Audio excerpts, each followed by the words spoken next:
రాష్ట్రంలో జర్నలిస్టులు యూట్యూబర్ల మీద కేసులు పెట్టడం, వివిధ పోలీస్ స్టేషన్లు తిప్పడం, అదేవిధంగా ఉగ్రవాద చట్టాలు కూడా పెట్టి వాళ్ళని వేధిస్తున్నటువంటి పరిస్థితి అనేటువంటి ఆరోపణలు మిన్నంటుతున్నాయి. పోలీసులని ఇష్టారాజ్యంగా ఈ ప్రభుత్వం ఉపయోగించుకుంటుంది అనేటువంటి ఆరోపణలు ఉన్నాయి. మన దగ్గర వైఎస్ఆర్ కాంగ్రెస్ పార్టీ రాష్ట్ర అధికార ప్రతినిధి రాచమల్లి శివప్రసాద్ రెడ్డి గారు ఉన్నారు. ఆయనతో మాట్లాడదాం. చెప్పండి సార్, ఇప్పుడు రావణ్ అరెస్ట్ కానీ మీరు చూసారు, అతని మీద ఉపా చట్టం కూడా పెట్టారు. కేవీఆర్ జర్నలిస్టు, తెలంగాణకు సంబంధించిన వ్యక్తి, అతని భార్య మీద కూడా ఈరోజు కేసు పెట్టినటువంటి పరిస్థితి. ఎలా తీసుకుంటారు వీటన్నిటి? ఏం జరుగుతుంది అసలు రాష్ట్రం? ఈ రాష్ట్రం ఏర్పడినప్పటి నుంచి ఇంత దుర్మార్గమైన చర్యలు మునుపెన్నడూ లేవు. అన్ని విషయాలను క్రోడీకరణ తీసుకున్న తర్వాత ఒక్క మాటలో చెప్పాలంటే ఈ రాష్ట్రం వదిలి వలసన్న పోవాలా, లేదంటే ఈ నల్ల బ్రిటిష్ వారి దగ్గర నుంచి మళ్ళీ మాకు స్వతంత్రం ఇప్పించేదానికి మళ్ళీ గాంధీ పుడతాడా, లేకపోతే ఆ గాంధీ తాతలాగా జగన్మోహన్ రెడ్డి ఆ రోల్ పాత్ర చేస్తాడో నాకు తెలియదు. కానీ ఒక గాంధీ అయితే పుట్టాల్సిన అవసరం ఉంది, ఓ సత్యాగ్రహం అయితే చేయాల్సిన అవసరం ఉంది. నేనైతే ఆహ్వానిస్తాను మా ప్రియతమ నాయకుడిని. ఈనాటి రాజకీయాలను మీరు నిశ్చితంగా పరిశీలిస్తూ ఉన్నారు నాయక. ఆనాడు గాంధీ మహాత్ముడు బ్రిటిషుల నుంచి మాకు స్వతంత్రం ఇప్పించేదానికి ఏ విధంగా చేసినాడో ఈ రాష్ట్రంలోని ఈ నల్ల పాలకుల నుంచి, నల్ల బ్రిటిష్ వారి వైపు నుంచి ఈ రాష్ట్రానికి స్వతంత్రం ఇప్పించేదానికి మీరందరి పాత్ర పోషించాల్సిన ఆవశ్యకత ఏర్పడిందని చెప్పి నేను భావిస్తాను. ఎందుకంటే ప్రభుత్వాన్ని ప్రజలు ఏర్పాటు చేసుకునేది, ఆ ప్రభుత్వము ప్రజల యొక్క స్వేచ్ఛ కోసం, స్వతంత్రత కోసం పనిచేయాలి. ప్రభుత్వం ఇచ్చిన డబ్బులతో, వాళ్ళు కట్టే ట్యాక్సులతో బ్రతికి విధి నిర్వహణ చేసే పోలీసులు ప్రజల యొక్క స్వేచ్ఛ కోసం పనిచేయాలి. ఇక్కడ పాలకులేమో రాక్షసులైనారు, పోలీసులేమో గుమస్తాలైనారు ఆ రాక్షసులకు. ఇక ప్రజలకు స్వేచ్ఛ ఎక్కడుంది? అందుకే ప్రశ్నించే గొంతును మూసేస్తున్నారు. అది రావణ్ కావచ్చు, అంతకుముందు కొమ్మినేని కావచ్చు, సాక్షి ధనంజయ్ కావచ్చు, నిన్న కేవీఆర్ కావచ్చు, నేడు రావణ్ కావచ్చు. ఎంతమందిని? ఒకరా, ఇద్దరా, ముగ్గురా? మీ యొక్క అఘాయిత్యాలకు, మీ నియంతపు పోకడలకు హద్దు ఆపు లేకుండా పోయింది. చివరకు మీరు కేవీఆర్ అనే ఒక చిన్న జర్నలిస్టు, యూట్యూబర్ ఛానల్ నడుపుకునే వ్యక్తిని మిమ్మల్ని ప్రశ్నిస్తానడని, లోకేష్ బాబు యొక్క రెడ్ బుక్ రాజ్యాంగాన్ని ప్రశ్నిస్తానడని చెప్పి అర్ధరాత్రి పూట కాపు కాసి ఆంధ్రప్రదేశ్ పోలీసులు ఆయన నిక్కర్ వేసుకుంటే నిక్కర్తో బలవంతంగా లాక్కొని వస్తూ ఉంటే, వాళ్ళ భార్య అడ్డపడితే కూడా భార్యను పోలీసులు బలవంతంగా జబ్బ పట్టుకొని లాగేస్తే ఎంత అన్యాయము! అతను చేసిన, కేవీఆర్ చేసిన తప్పేంది? ఈ రాష్ట్రంలో రెడ్ బుక్ రాజ్యాంగం సరైనది కాదు, ప్రజలకు స్వేచ్ఛ ఉండాలని చెప్పి సరళమైన భాషతో, సరసమైన భాషతోనే చెప్పినాడు. అది మీకు జీర్ణం కాలే. అంతకంటే దుర్మార్గము, నన్ను బాధ కలిగించిన అంశం ఏంటంటే కేవీఆర్ భార్య చాలా పాపం మానసిక వేదనతో వేడుస్తూ బంగపోతే ఆమెను తోసేయడమే కాకుండా ఆమె మీద కేసు పెట్టినారు. మళ్ళా కేవీఆర్ భార్య మీద కూడా కేసు పెట్టినారు. కేవీఆర్ని తీసుకుపోయి కొట్టి హింసించినారు. నిన్న రావణ్ను తీసుకుపోయి ప్రశ్నించినందుకు ఏం లే, రావణ్ చేసినది ఒకటే. పవన్ కళ్యాణ్ ఎలక్షన్ల కంటే ముందు సుగాలి ప్రీతి కేసు ఏ విధంగా చెప్పినాడో, ఊగి ఊగి ఊగి ఊగి తల ఇట్టని అట్టని ఎంటికలని నాటకాలు ఆడి నేను వచ్చిందే రాజకీయాల కోసం, సుగాలి ప్రీతి కోసం వచ్చిన మొట్టమొదటి కేసు అదని చెప్పినావు కాబట్టి, అది బుద్ధు నువ్వు అటబండి ఎక్కించినావు కాబట్టి, లొంగిపోయినావు కాబట్టి పవర్కు రావణ్ ప్రశ్నిస్తున్నాడు. ప్రశ్నించిన గొంతును నువ్వు మూగబోయేదాని కోసం అని చెప్పి తప్పుడు కేసు పెట్టినావు. తప్పుడు కేసుకు బెయిల్ ఇస్తే 4 కేసులు పెట్టినావు. 4 కేసులు బెయిల్ ఇస్తే 5వ కేసు రాజద్రోహం కేసు పెట్టినావు. ఆయన మావోయిస్టులకు మద్దతంట, హెడ్మాకు శ్రద్ధాంజలి ఘటించినాడంట, మావోయిస్టులలో చేరమని చెప్పి ఈ రాష్ట్రంలో యువతను ప్రేరేపిస్తానని చెప్పి రాజద్రోహం కేసు పెట్టినారంటే ఇంకా మీ దుమ్ దగల మీరు యాడికి చెడిపోయినారు, మీరు ఎంత దిగజారిపోయినారు?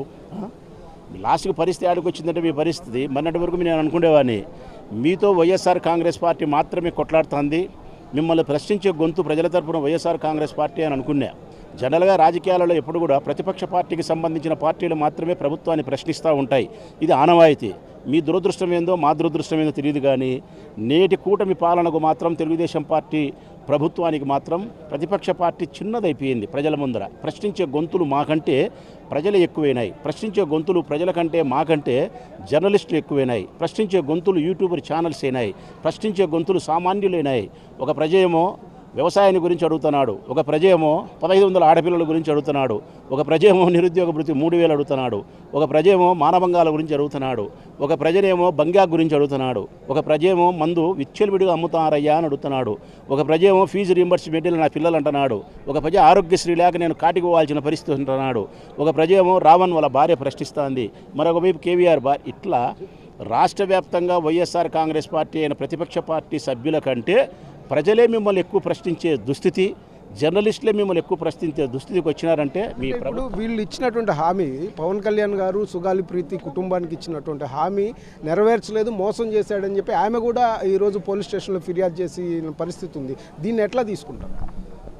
సుగాలి ప్రీతి తల్లి పార్వతీదేవి గారు ఇచ్చిన కేసు 100% సమంజసం. ఎందుకంటే ఆమెకు విపరీతమైనటువంటి హామీలు ఇచ్చినాడు ఆయన. హామీలు ఇచ్చి నేను వచ్చిన తర్వాత ఇది చేస్తా అది చేస్తా అని చెప్పి నమ్మబలికి ఆమెను మోసం చేసినాడు. కాబట్టి నన్ను నువ్వు మోసం చేసినావు, నా బిడ్డను 14 సంవత్సరాల నా కూతుర్ను చెరిచి పాడు చేసి చంపేసిన తర్వాత నాకు న్యాయం చేస్తానని చెప్పి నాకు న్యాయ సహాయం కూడా నువ్వు చేయలేదు, కాబట్టి మోసం చేసినావు, కాబట్టి నీవు మోసగారిగా కేసు పెట్టడానికి అర్హుడు అని భావించి కంప్లైంట్ ఇచ్చింది. వాస్తవానికి చెప్పాలంటే ఈ రాష్ట్ర చరిత్రలోనే ఓ బిడ్డను కోల్పోయినటువంటి ఓ తల్లి గర్భశోకముతో పాలకులపై కేసు పెట్టిన కేసు మొట్టమొదటిసారి ఈ కూటమి పాలనలో ఉండే పవన్ కళ్యాణే ఎదుర్కొంటున్నాడు. ఆమె కేసు పెట్టడం సమంజసం. ఇంకా నా వైపు నుంచి అయితే మాత్రం నేను కూడా కేసు పెట్టాలనుకుంటున్నా. కారణం 151 మంది ఎమ్మెల్యేలుగా మేము ఉండేటప్పుడు, అధికార పార్టీలో మేము కొనసాగినప్పుడు, ప్రతిపక్ష పార్టీ సభ్యునిగా ఉండి కొన్ని లక్షల మంది సభలో నువ్వు చెప్పు తీసుకొని వైఎస్ఆర్ కాంగ్రెస్ పార్టీ ఎమ్మెల్యే నా కొడుకుని చెప్పుతో కొడతా అని చెప్పి నువ్వు మాట్లాడినప్పుడు ఆ 151 ఎమ్మెల్యేలలో నేను కూడా ఉండా కాబట్టి కేసు పెట్టడానికి నేను కూడా అర్హత ఉంది కాబట్టి కేసు పెట్టాలా. మరి ఆ పొద్దు జగన్మోహన్ రెడ్డి ప్రభుత్వం ఉండి నీ దుర్మార్గం మాటలు నువ్వు మాట్లాడితే నీ మీద కేసు లేదు, అయ్యన్న పాత్రుడు మాట్లాడితే పోలీసులు తిడితే కేసు లేదు, అచ్చెన్నాయుడు తిడితే కేసు లేదు, అనిత తిడితే కేసు లేదు. జగన్మోహన్ రెడ్డి ప్రభుత్వంలో ఉన్నప్పుడు మీరందరూ ఇంత నోరు లేచి విచ్చలవిడిగా మమ్మల్ని తిట్టినా కూడా కేసు లేదు. మీరు ఇట్లా తయారు కావడానికి, మీరు ఇట్లా చెడిపోవడానికి కారణం జగన్మోహన్ రెడ్డి మంచితనమే తప్ప మరొకటి కాదు. ఇప్పుడు నాకు బాధ కలిగేది ఏంటంటే ఇట్లా తిట్ల పురాణాన్ని ఇట్లా ఊగి మెట్టుతో కొడతా నారదిస్తా అని చెప్పిన ఈ సంస్కృతినంతా ఆనవాయితీ చేసింది పవన్ కళ్యాణ్. అంటే ట్రెండ్ సెటప్ చేసింది పవన్ కళ్యాణ్. సెటప్ చేసిన ట్రెండ్ను ఫాలో అయింది రావణ్. మరి రావణ్కి శిక్ష పడాలన్నా ఫాలో అయ్యేవానికి, లేకుంటే ట్రెండ్ సెటప్ చేసిన వానికి పడాలన్నా? 100కు 100% పవన్ కళ్యాణ్ శిక్షకు అర్హుడే. ఇప్పుడు రాష్ట్రంలో ఏమి కేసులు లేనట్టు పోలీసు వ్యవస్థ మొత్తాన్ని కూడా దీని మీదనే, ఏదైతే ఆడపిల్లల మీద అఘాయిత్యాలు జరుగుతున్నాయి, రేప్ అండ్ మర్డర్స్ జరుగుతున్నాయి, ఇన్ని ఉన్నా కానీ వీటి మీదనే ఇంత కాన్సన్ట్రేషన్, కేసు మీద కేసు, బెయిల్ వస్తే మళ్ళీ కేసు పెడుతున్న పరిస్థితులు ఎట్లా? పోలీసులు 100కు 100% ప్రజలు కట్టే పన్నులతో జీవిస్తున్నారు. వారి భార్యాపిల్లలను అన్నం పెట్టి పోషిస్తున్నారంటే అది ప్రజలు ఇచ్చిన డబ్బు. ఇక్కడ ఉండే వాళ్ళు ఎవరైతే ప్రజలు ఉన్నారో వీళ్ళందరూ కట్టిన పన్నులతోనే పోలీసుల యొక్క భార్యాపిల్లలు బ్రతుకుతున్నారు. కానీ మేము కట్టిన పన్నులతో నువ్వు కుటుంబాన్ని పోషించుకుంటూ పాలకులకు బానిసలై, పాలకులకు గుమ్మస్తాలై, వాళ్ళను సంరక్షించేదానికి, వాళ్ళని అహాన్ని సంరక్షించేదానికి, వాళ్ళ కక్ష సాధింపు చర్యలు చేసేదానికి, ప్రజల్ని ఇంత రాశి రంపాన పెట్టేదానికి 100 మంది పోలీసులను అన్నాహారాలు లేకుండా వారాల తరబడి పెడుతూ చట్టంలో ఉండబడిన అనేక లొసుగులను లేని వెతికి సెక్షన్లు పెట్టి వాళ్ళను దుర్మార్గులుగా చిత్రీకరించే పనికి చేస్తున్నారంటే ఈ రాష్ట్రంలో పోలీసు వ్యవస్థ లేదనేది నేను నెల కిందటే చెప్పినా. ఈ రాష్ట్రంలో పోలీసు వ్యవస్థ లేదు. ఈ రాష్ట్రంలో చంద్రబాబు నాయుడు యొక్క ప్రైవేటు సైన్యం పనిచేస్తుంది, లోకేష్ బాబు యొక్క రెడ్ బుక్ రాజ్యాంగం పనిచేస్తుంది. ఈ రాష్ట్రంలో అంబేద్కర్ రాజ్యాంగం నడవలే, రెడ్ బుక్ రాజ్యాంగం నడుస్తుంది. ఈ రాష్ట్రంలో పోలీసు వ్యవస్థ లేదు, చంద్రబాబు నాయుడు యొక్క ప్రైవేటు సైన్యం నడుస్తుంది. వాళ్ళు ఏమి చెప్తే అది. వాళ్ళ కోసం ఊడిగం చేసే గుమస్తా ఉద్యోగాలు చేస్తున్నారు తప్ప పోలీసు ఉద్యోగం చేయడం వాళ్ళు.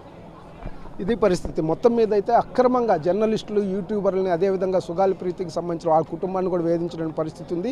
పోలీసు వ్యవస్థ మొత్తాన్ని కూడా నిర్వీర్యం చేసి ఇట్లాంటి కక్ష సాధింపు చర్యలకు దిగుతుంది తప్ప పాలన మాత్రం గాడి తప్పిందనేది రాచమల్ శివప్రసాద్ రెడ్డి గారు చెప్తున్నారు. కెమెరామెన్ రాముతో శ్రీనివాస్, సాక్షి న్యూస్, పులివెందుల నుంచి.